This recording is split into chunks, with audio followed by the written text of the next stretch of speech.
4절까지 말씀입니다.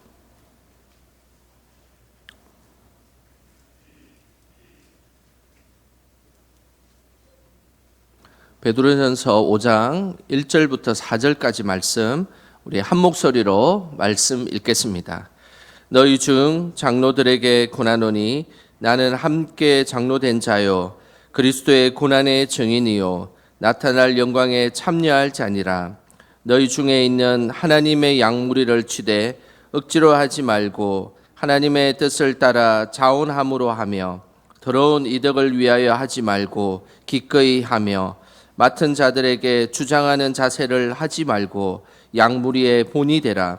그리하면 목자장이 나타나실 때에 시들지 아니하는 영광의 관을 얻으리라. 아멘. 오늘도 이 아침에 말씀을 사모하여서 예배를 사모하여서 나오신 우리 성도님들 축복하고 환영합니다. 늘 가정마다 하나님의 평강이 가득하시기를 주님의 이름으로 소망합니다. 이 땅을 살아가는데 우리들은 알게 모르게 다른 사람들의 영향을 받기도 하고 영향을 주기도 합니다. 믿음의 사람들은 다른 사람들에게 나쁜 영향을 끼치기보다는 선한 영향력을 끼치며 살아가는 것, 그것이 바로 하나님께서 원하시는 이 땅의 믿음의 성도들의 삶의 모습입니다. 전주 노송동의 주민센터에 가면 21년째 선한 영향력을 끼치고 있는 사람이 있습니다. 바로 2000년부터 21년 동안 한 해도 빼놓지 않고 어려운 이웃을 돕는 사람이 있습니다. 그런데 문제는 그 사람의 얼굴을 아무도 모른다는 사실입니다. 그래서 이분의 이름을 이렇게 지었습니다. 얼굴 없는 천사다라고 이름을 지었습니다. 한 번도 자신의 신분을 밝힌 적이 없습니다. 매년 12월 25일이 되면 그 전후로 주민센터에 전화가 하나 옵니다. 그리고 그 전화를 받아보면 근처에 종이 상자가 어디에 있는데 그곳에 가서 그 종이 상자를 열어보고 그 종이 상자의 돈으로 어려운 이웃을 도와주십시오라는 전화가 오는 것입니다. 그 전화를 받고 그곳에 가면 어김없이 종이 상자 하나가 놓여 있습니다. 그리고 그 종이 상자에는 어떨 때는 수천만 원이 들어있고 어떨 때는 1억에 가까운 돈이 그곳에 들어 있습니다. 그 상자를 열어보면 항상 이런 메모가 적혀 있습니다. 그 메모에는 소년소녀 가장 여러분 힘든 한 해 보내느라 고생하셨습니다. 내년에는 더 좋아질 거라 생각합니다. 새해 복 많이 받으세요라는 글귀가 적혀 있습니다. 무려 21년 동안 한 번도 빠지지 않고 성금을 이름도 없이 얼굴도 없이 보내고 있는 것입니다.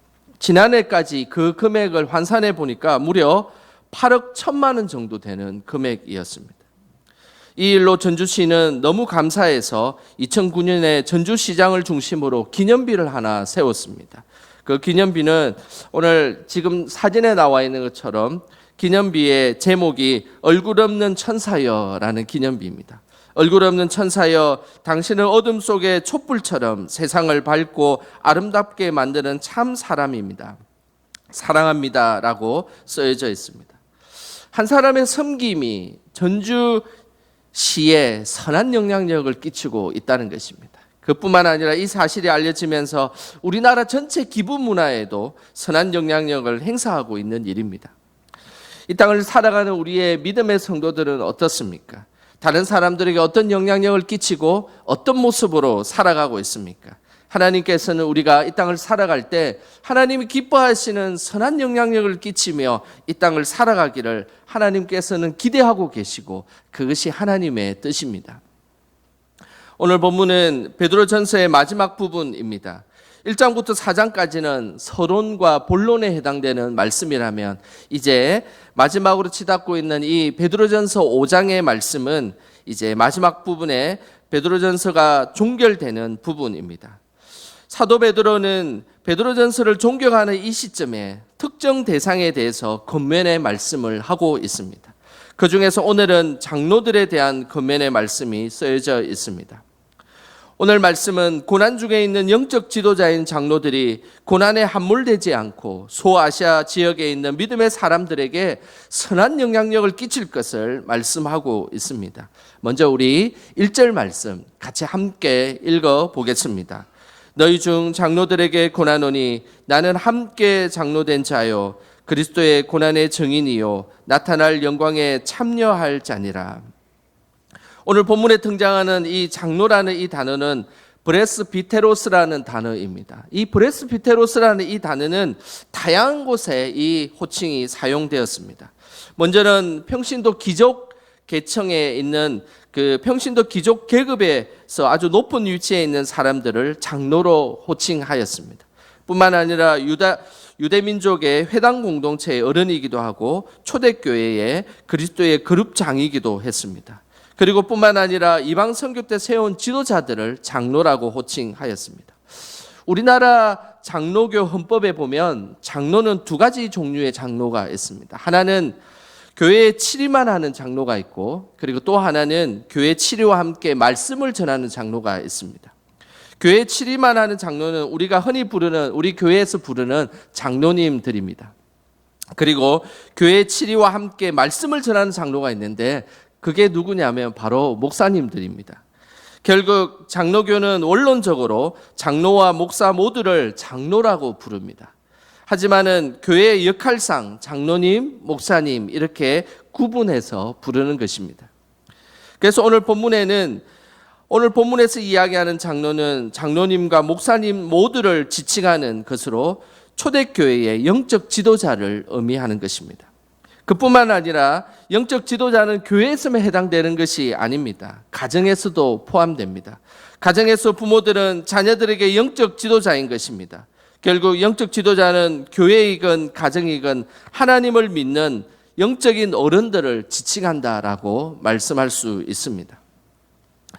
먼저는 오늘 본문 1절에 영적 지도자의 정체성을 이렇게 말씀하고 있습니다. 1절을 보면 고난의 증인이요 영광에 참여할 자라라고 말씀하고 있습니다. 하나님의 영적 지도자는 그리스도의 고난의 증인이 되어야 함을 말씀하고 있습니다. 증인이 된다는 것이 무엇이겠습니까? 있는 그대로를 그대로 전하는 것이 증인입니다. 예수님께서 우리를 위해서 채찍에 맞으시고 조롱과 멸시를 당하시면서 십자가를 죽기까지 지셨던 그것을 성도들에게 그대로 전하는 것, 이것이 증인의 삶의 모습입니다. 또한 부활하시고 승천하신 예수님의 영광에 참여하는 자가 되어야 합니다. 이것이 영적 지도자의 정체성인 것입니다. 결국 예수님의 고난과 영광을 있는 그대로 나타내는 사람이 하나님께서 원하시는 영적 지도자의 모습입니다. 영적 지도자는 예수님의 고난과 영광을 가지고 공동체 사람들에게 선한 영향력을 끼쳐야 하는 것입니다. 오늘 본문에는 영적 지도자들이 자신의 양무리에게 선한 영향을 끼치기 위해서 필요한 아주 중요한 세 가지를 우리에게 말씀하고 있습니다. 먼저 우선 2절 전반부를 한번 읽어보겠습니다. 우리 화면을 보시면서 전반부만 읽어보겠습니다. 너희 중에 있는 하나님의 양무리를 취대 억지로 하지 말고 하나님의 뜻을 따라 자원함으로 하며. 영적 지도자가 선한 영향력을 끼치기 위해서는 먼저 자원함으로 사역을 감당해야 합니다. 하나님의 양무리를 치는 것은 억지로 하는 일이 아닙니다. 하나님의 뜻을 따라 자원함으로 일을 하는 것입니다. 사도 베드로는 예수님이 부활하신 후 디베랴 호숫가에서 예수님을 만났습니다. 그 디베랴 호숫가에서 예수님이 사도 베드로에게 이렇게 물었습니다. 요한의 아들 시몬아, 네가 나를 사랑하느냐? 이것을 무려 3번이나 반복해서 물었습니다. 그리고 나서 예수님은 베드로가 자신을 사랑한 것을 알고 내 양을 치라, 내 양을 먹이라라고 말씀하였습니다. 그 후 베드로는 주님이 주신 양무리를 칠 때 억지로 하지 않았습니다. 예수님이 베드로를 사랑한 것 같이 자신도 양무리를 자원함으로 돌봤던 것입니다. 여기서 이 자원함이라는 이 단어는 헤쿠시오스라는 단어를 쓰는데, 이 헤쿠시오스라는 이 단어는 자유의지를 가지고 그리고 자발적으로 어떤 의지를 한다는 것입니다. 의무감이나 누군가가 시켜서 강제적으로 억지로 하는 것이 아닙니다. 마음에서 우러나와서 자발적으로 그 일을 행하는 것, 그것이 바로 헤쿠시오스, 자발적이다라는 말입니다. 베드로는 알고 있었습니다. 자신의 힘으로 양들을 사랑할 수 없음을 베드로는 너무나 잘 알고 있었습니다. 그래서 예수님의 사랑을 덧입을 때 양들을 사랑할 수 있다는 것을 알고 있었습니다. 그래서 베드로는 예수님에게 받은 그 사랑으로 자연스럽게 양무리를 위해서 사랑하며 목양했던 것입니다. 사랑하면 자발적으로 일을 하게 되어 있습니다. 사랑하지 않으면 우리는 자발적으로 하지 않고 의무적으로 하게 되어 있습니다. 부모가 자식을 키우기 위해 의무적으로 그 일을 행하지 않습니다. 자녀를 키우고 가르치고 먹이는 일은 당연한 일입니다. 이것을 우리가 의무감으로 한다라고 하지 않습니다. 그래서 이 자녀를 키우는 그 모습, 사랑으로 키우는 모습을 자발적으로 하는 모습이다라고 말씀하고 있는 것입니다. 하나님은 우리가 이 땅을 살아갈 때 자발적으로 주의 일들을 감당하길 원하십니다. 그것은 우리를 로봇으로 짓지 않았기 때문입니다. 프로그램을 입력하면 그냥 시키는 대로 하는 작동되는 것이 사람이 아닙니다. 지정의를 가지고 분명하게 하나님 앞에서 우리가 판단하고 행동함을 통해서 자발적으로 하는 것이 하나님께서 창조한 사람의 모습입니다. 그래서 하나님은 우리가 자원해서 일을 하는 것을 원하십니다. 출애굽기 35장에 보면 모세가 이스라엘 백성들과 성막을 짓는 모습이 나옵니다. 성막을 짓는 일은 하나님께 예배 드리는 장소를 짓는 것이며 이스라엘 백성들에게 매우 중요한 핵심적인 사역이며 봉사였습니다. 모세는 온 회중을 모아서 성막 짓기를 시작하였습니다. 그런데 그 성막에 필요한 물품이 일순간에 모이게 되었습니다. 그 이유를 출애굽기 35장 29절에 이렇게 말씀하고 있습니다. 우리 화면을 보시면서 함께 읽어보겠습니다. 마음에 자원하는 남녀는 누구나 여호와께서 모세의 손을 빌어 명령하신 모든 것을 만들기 위하여 물품을 드렸으니 이것이 이스라엘 자손이 여호와께 자원하여 드린 예물이니라. 성막을 짓는 일에 남녀노소 모두가 자원하는 마음으로 하나님께 드렸다라고 말씀하고 있습니다. 하나님이 정한 말씀대로 성막에 필요한 물품을 자원해서 드렸습니다. 광야 생활이라는 것은 물품을 만드는 곳이 아니고 광야 생활은 물품을 소비하는 곳입니다. 그렇기 때문에 물품 하나하나가 귀중하고 소중한 것, 그것이 바로 광야 생활의 모습입니다. 그런데 이스라엘 백성들은 그 힘든 광야 생활 속에서도 자원하는 마음으로 성막을 지었습니다. 또한 필요한 물품도 자원하여 드린 것입니다. 이것이 하나님이 기뻐하시는 성도의 모습인 것입니다. 저는 우리 교회 영광교회가 성전을 지을 때 이야기를 많이 들었는데 그 중에서 다들 자원하는 마음으로 계획보다 넘치도록 작정하여서 이 아름다운 성전을 지었다라고 제가 들었습니다. 이 모습이 한국 교회에 얼마나 아름다운 모범이 되는 모습인지 모르겠습니다. 다른 교회는 성전을 짓기 위해 일부러 부흥회를 해서 강제로 성전 건축 헌금을 작정하는 일들이 너무 많이 있습니다. 또한 할 필요도 없는 임직식을 해서 임직자들에게 강제로 건축 헌금을 하게 하는 경우들이 우리 한국 교회에 얼마나 많은지 모르겠습니다. 우리 교회는 일체 그런 일이 없었다라고 제가 들었습니다. 얼마나 아름다운 일입니까? 그리고 하나님이 기뻐하시는 일이겠습니까? 그리고 이번에 전광판을 구입하는 이 문제도 큰 예산이 소요되는 그런 문제였습니다. 담임 목사님이 주일에 강구한 후에 그날에 이 전광판 문제가 다 해결되었습니다. 참으로 놀랍고 감사한 일이지 않습니까? 하나님이 기뻐하신 교회는 억지로 어떤 일들을 해나가는 것이 아닙니다. 성도들이 자발적으로 헌신하고 자발적으로 하나님 앞에 나아가는 것, 이것이 하나님이 기뻐하시는 교회의 모습입니다. 늘 하나님 앞에서 자발적 헌신을 통해 하나님 앞에 영광 돌리는 저와 여러분 되시길 주님의 이름으로 축복합니다. 선한 영향력을 끼치는 영적 지도자의 두 번째 모습은 2절 후반부에 나오고 있습니다. 우리 2절 후반부를 한번 함께 읽어보겠습니다. 더러운 이득을 위하여 하지 말고 기꺼이 하며. 영적 지도자들은 기꺼이 일을 감당하는 사람들이어야 합니다. 여기에서 기꺼이 일하는 말은 즐거움으로 하는, 간절히 바라고 열망하는 이라는 뜻입니다. 어떤 일을 할 때 즐거움으로 하고 간절히 바라고 열망을 갖고 한다는 것, 이것은 얼마나 하나님께서 기뻐하시는 일이겠습니까? 영적 지도자들은 하나님의 일을 할 때 열정을 가지고 기쁨으로 감당해야 합니다. 그럴 때 선한 영향력을 끼칠 수 있는 것입니다. 기꺼이 하나님 일을 하는데 방해되는 일이 있습니다. 바로 그것은 오늘 본문에 보시면 더러운 이득을 위해서 하는 일입니다. 사도 베드로는 2절 후반부에 더러운 이득을 위하여 하지 말라라고 단호하게 말씀하고 있습니다. 더러운 이득을 위하여 하지 말고 기꺼이 그것을 하라라고 말씀하는 것입니다. 왜 더러운 이득이라는 이 말이 나왔을까요? 당시 소아시아의 영적 지도자들 가운데 거짓 교사들과 순회 교사들이 있었습니다. 이 순회 교사들은 따로 정해진 사례가 없었습니다. 그런데 순회 교사들에게 사례를 주는 기준이 있었습니다. 그것은 바로 청중을 많이 모을수록 사례의 기준이 책정되었던 것입니다.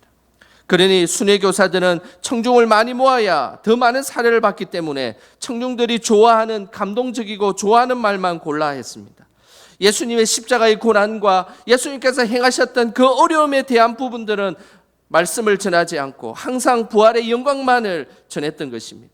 그뿐 아니라 순수한 말씀을 전하기보다는 자극적이고 극단적인 이야기를 함을 통해서 청중의 길을 즐겁게 하는 말씀을 전했던 것입니다. 그들의 목적은 말씀을 전하는 것이 목적이 아니었습니다. 오히려 청중들을 더 많이 모으는 것이 그들의 목적이었습니다. 로마 시대의 청중을 모으기 위해서 발달된 것이 수사학이었습니다. 수사학적 기법을 통하여서 청중들을 자극시키고 선동하고 그런 것들을 통해서 더 많은 이득들을 획득했던 것이 바로 그 당시의 순회 교사들의 모습이었습니다. 오늘 분명히 사도 바울은 그 모습을 보면서 말씀하기를 더러운 이익을 위해서 하지 말라라고 분명하게 말씀하고 있는 것입니다. 영적 지도자들은 기꺼이 즐거움과 열정을 가지고 그 일을 감당하는 것입니다. 이것이 하나님께서 원하시는 믿음의 모습입니다.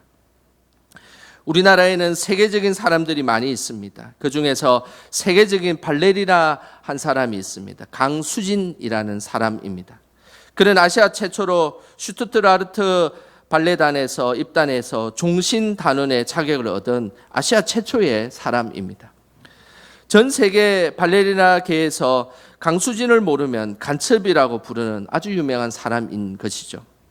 그녀가 자신의 일대기를 쓴 책이 있습니다. 한 걸음을 걸어도 나답게라는 책입니다. 이 책에는 그녀의 열정과 헌신이 고스란히 담겨 있습니다. 그곳에 있는 그 열정과 헌신에 관련된 내용을 잠시 조금 읽어드리도록 하겠습니다. 나는 모든 예술에 필요한 독창성과 직관력은 완전한 몰입 상태에서 나온다고 생각한다. 나는 하루 중 어느 한순간도 발레를 하고 있지 않은 시간이 없었다. 대화를 할 때, 길을 걸을 때 내가 느낀 모든 감정을 내 발레에 쏟아 부었다. 진심으로 그 일을 즐기지 않으면 미친 듯한 몰입 상태에 빠지기 어렵다. 내가 할 수 있는 가장 즐겁고 재미있는 일이기 때문에 그렇게 했던 것이다. 세계적인 발레리나 강수진 씨가 이야기하는 것은 바로 가장 즐겁고 재미있는 일이 그 발레였다라고 이야기하고 있습니다. 오늘 베드로전서 5장 2절 후반부에 있는 기꺼이라는 이 단어는 헬라어 원어를 보면 가장 즐겁고 가장 재미나는 일이라는 것입니다. 어떤 분야에 기꺼이 그 일을 감당한다는 것, 그것은 자신에게 가장 즐거운 일이며 그리고 가장 재미있는 일이었습니다. 그 일들을 진행하고 나갈 때 세계적인 사람이 되었다라고 강수진 씨는 고백하고 있습니다. 우리도 하나님의 일을 할 때 기꺼이 그 일을 감당해야 합니다. 더러운 이득을 위해서 감당하는 것은 하나님의 자녀의 모습이 아닙니다. 기꺼이 주의 일을 감당하는 자가 바로 영적 지도자의 모습입니다. 그런 영적 지도자가 있을 때 공동체에 선한 영향력을 끼치게 되어 있는 것입니다. 마지막으로 선한 영향을 끼치는 영적 지도자의 모습은 3절에 있습니다. 우리 3절 같이 함께 읽겠습니다. 맡은 자들에게 주장하는 자세를 하지 말고 양 무리의 본이 되라. 하나님의 영적 지도자는 바로 본이 되는 모습으로 살아가는 것입니다. 본이 되라라는 말은 말로 글로 믿음을 가르치는 것이 아니라 몸소 직접 가르치는 것입니다. 영적 지도자는 몸소 가르치는 것이 필요합니다. 예수님도 우리에게 몸소 본이 되셨습니다. 십자가를 지면 영광의 면류관을 받을 것이다 라는 것을 그냥 말로만 이야기하지 않고 친히 십자가를 지셔서 하나님의 영광의 면류관을 받는 모습을 우리에게 보여주셨습니다. 베드로는 예수님을 통해서 섬김과 사랑을 배웠습니다. 특별히 사랑의 본을 보여주신 예수님을 베드로는 항상 머릿속에 기억하고 있었습니다. 요한복음 14장에 보면 예수님이 직접 제자들의 발을 씻겨주는 모습, 그 모습을 베드로는 너무나 생생하게 기억하고 있었습니다. 당시 바리새인들과 서기관들은 높은 자리에 앉기를 좋아했습니다. 회당에 가면 당연한 듯이 상석에 앉았던 사람들이었습니다. 하지만 예수님은 달랐습니다. 예수님은 언제나 선생이었고, 그리고 예수님은 높은 자리에 있을 수 있는 분이셨지만 그러나 직접 낮아지시고 제자들의 발을 씻겨 주셨습니다. 이런 본을 보이신 예수님의 모습을 요한복음 13장 1절에는 이렇게 말씀하고 있습니다. 우리 화면을 보시면서 함께 읽어보겠습니다. 유월절 전에 예수께서 자기가 세상을 떠나 아버지께로 돌아가실 때가 이런 줄 아시고 세상에 있는 자기 사람들을 사랑하시되 끝까지 사랑하시니라. 예수님은 제자들을 끝까지 사랑하셨습니다. 그리고 예수님은 우리를 끝까지 사랑하시는 분이십니다. 그 끝까지 사랑하시는 모습의 본으로 제자들의 발을 씻겨 주셨습니다. 그 발을 씻겨 주셨던 장소에 예수님을 은 30에 팔았던 가룟 유다도 있었고, 그리고 예수님을 3번 부인한 베드로도 그곳에 있었습니다. 예수님은 자신을 팔 가룟 유다가 자신을 좀 있으면 팔게 될 것을 분명히 알고 있었습니다. 그러나 그 사실을 알고도 끝까지 사랑하듯 예수님의 모습을 보여주시기 위해서 유다의 발을 씻겨 주셨습니다. 또한 베드로가 자신을 3번이나 부인할 것을 알고 있음에도 불구하고 베드로의 발을 씻겨 주셨습니다. 낮아지고 본이 되어 주신 그 예수님은 십자가에서 더더욱 빛이 나셨습니다. 제자들과 우리 죄를 씻겨 주시기 위해서 친히 십자가에서 본을 보여주신 예수님, 그것이 예수님의 삶의 모습이며 예수님의 본의 상징입니다. 베드로는 이 사실을 너무나 잘 알고 있었습니다. 그래서 늘 본이 되어주신 예수님에게 배운 베드로는 초대교회의 본이 되는 지도자가 되었습니다. 그 베드로가 소아시아 영적 지도자들에게도 자신의 양들에게 본이 되어 달라라고 오늘 겉면의 말씀을 하고 있는 것입니다. 그런데 오늘 본문에는 본이 되지 않는 반대의 모습이 나옵니다. 그 모습은 바로 주장하는 자세입니다. 주장하는 자세는 복종시키고 주인 행세를 하는 모습입니다. 이 주장하는 자세가 문제가 되는 것은 이 주장하는 자세는 바로 자신의 정체성을 망각한 행위이기 때문입니다. 교회의 주인이 누구십니까? 바로 하나님이지 않습니까? 교회의 모든 주권은 하나님에게로부터 출발되는 것입니다. 이런 것을 알고 있음에도 불구하고 주장하는 자세를 취하는 것은 영적 지도자의 모습이 아닙니다. 모범을 보이며 하나님 앞에 나가는 것, 이것이 바로 영적 지도자의 모습인 것입니다. 오늘 하나님께서는 우리 교회와 가정의 영적 지도자로 우리를 세워주셨습니다. 그래서 하나님께서 원하시는 것은 어떤 일을 하든지 자원하는 마음으로, 그리고 기꺼이 즐거운 마음으로 뿐만 아니라 구체적인 삶의 본을 보이라라고 말씀하고 있습니다. 이 모습이 사람들에게 선한 영향을 끼치는 영적 지도자의 모습임을 우리에게 말씀하고 있는 것입니다. 그러면서 오늘 하나님께서 말씀하시기를 이런 영적 지도자에게 주는 아주 중요한 축복을 우리에게 말씀합니다. 그 축복이 4절에 나와 있습니다. 우리 4절 말씀 함께 읽겠습니다. 그리하면 목자장이 나타나실 때에 시들지 아니하는 영광의 관을 얻으리라. 하나님 주시는 축복은 바로 영광의 관을 주신다는 것입니다. 당시 영광의 면류관은 베드로전서를 읽는 소아시아 사람들에게는 너무나 친숙한 용어였습니다. 그때의 로마 제국에 속한 모든 사람들은 영광의 면류관이 올림픽 경기에서 우승자에게 황제가 직접 씌워주는 월계관임을 그들은 다 알고 있었습니다. 살아가면서 월계수 면류관을 쓴다는 것은 참으로 영광스러운 일이었습니다. 올림픽에서 우승한 선수들은 당시 로마 시내의 개선식에 참여했습니다. 그곳에서 하얀색 그 흰 말을 타고 백마를 타고 로마 개선식의 중심에 서서 걸어갔습니다. 그러면서 시민들이 꽃가루를 날리고 소리치며 환영했습니다. 그러니 영광의 면류관을 쓴다는 것이 얼마나 자신의 인생에 있어서 복되고 영광스러운 일이겠습니까? 하지만 그 영광의 면류관, 세상이 주는 월계수 면류관은 영원하지 않습니다. 시간이 지나면 시들고 끝내 사라지게 되어 있습니다. 오늘의 우승자는 내일의 우승자는 아닙니다. 또 다른 사람이 우승자가 되어서 월계수 면류관을 받게 될 것입니다. 결국 세상에는 아무리 그 부귀와 영화가 있을지라도 그 세상에서 주는 부귀와 영화는 영원하지 않습니다. 시간이 지나고 세월이 흐르면 사라지게 되는 것들입니다. 하지만 하나님이 주시는 영광의 면류관은 영원히 시들지 않는 면류관인 것입니다. 영적 지도자는 눈에 보이는 영광과 칭송만을 위해 살아가는 사람들이 아닙니다. 영원한 것을 쫓아가는 사람들입니다. 그러기 위해서는 늘 우리가 예수님의 고난의 증인임을 잊지 않고 부활의 영광에 참여하는 자로 살아야 합니다. 그리고 억지로 주의 일을 하는 사람이 아니라 자원하는 사람입니다. 또한 더러운 이득을 위해서 살아가는 인생이 아니라 기꺼이 사역을 감당하는 사람들입니다. 뿐만 아니라 주장하는 자세가 아니라 양의 무리의 본이 되는 사람들입니다. 이럴 때 하나님께서는 그 공동체에 선한 영향을 끼치는 그런 사람으로 세워주신다라고 말씀하셨습니다. 우리도 하나님의 선한 영향력을 끼치는 영적 지도자들이 다 되어서 가정과 교회에 하나님께 덕을 끼치고 그리고 영원한 면류관을 얻는 저와 여러분 되시길 주님의 이름으로 축원합니다. 기도하겠습니다. 하나님 아버지, 부족한 저희들을 가정과 교회의 영적 지도자로 세워주셔서 감사드립니다. 늘 하나님의 뜻을 따라 자원함으로 주의 일을 감당하게 하시고 기꺼이 즐거운 마음으로 본이 되는 삶을 살아가게 하옵소서. 세상의 면류관을 쫓아가는 삶이 아니라 영원히 시들지 않는 영광의 면류관을 쫓아가는 삶이 될 수 있도록 주님 인도하여 주시옵소서. 예수님의 이름으로 기도드립니다. 아멘.